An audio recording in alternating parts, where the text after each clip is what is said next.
As a basketball fan, one of the most exciting things to watch is seeing a player make the leap. No, not that kind of leap. This leap is metaphorical. It's when a young player starts to realize their potential and starts turning fans' hopes into reality. Maybe it happens right away.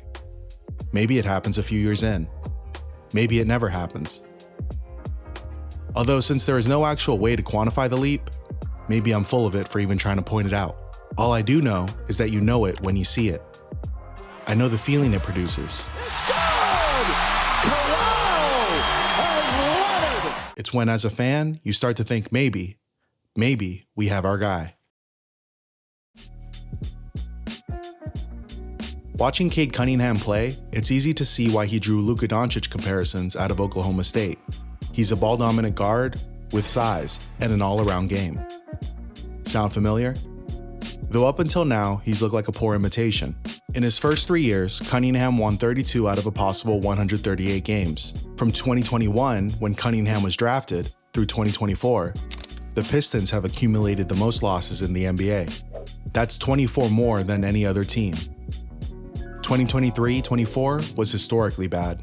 The Pistons lost 28 games in a row, setting an NBA record. During the streak, they were booed by their own fans. The losing streak reaches 27. Became a meme, and even took a stray from Kyle Kuzma, who was on the 15-win Washington Wizards. The Pistons were so bad, even they couldn't believe it. Yeah, we're not 2-26 bad. You know what I mean? Like, no way are we that bad. 2024-25, it's all coming together. The Pistons have won 29 out of 58 games and are 6th in the Eastern Conference. Cunningham's stats are up all across the board. So what has changed? The team did, but by how much is up for debate. 6 out of the 9 players with the most minutes played for the Pistons in 2024-25 are the same as the year before. The 3 additions? One was deemed to have the worst contract in the NBA at the time, seconds after signing. Another has been on 6 teams in 8 years. And the last has been criticized of being the biggest grifter the NBA has ever seen. Their second leading scorer broke his fibula after 30 games, and most likely will be out for the rest of the 2024-25 regular season. And yet, the Pistons are 14-8 since. The coach changed, Monty Williams out, JB Bickerstaff in. This one made a difference. As coach, Williams made many moves that were puzzling. He started Killian Hayes over Jaden Ivey for most of their 28-game losing streak. As of 2025, Hayes is in the G League. Before his injury, Ivey was having a career year. He refused to play Cunningham, Ivey, Jalen Duren, and Asar Thompson, ostensibly the Pistons' future, on the court together for most of the season. After the season, Williams and his 5 years, $65 million guaranteed contract were asked to leave, 1 year after he was hired. Now that is a grift. Under Bickerstaff, the Pistons have stability. They've improved offensively and defensively. After winning a total of 14 games in 2023-24, the Pistons won their 14th game on December 26, 31 games into the 2024-25 season. But a coach can only take you so far. Just ask Adrian Griffin, Dwayne Casey, or David Blatt.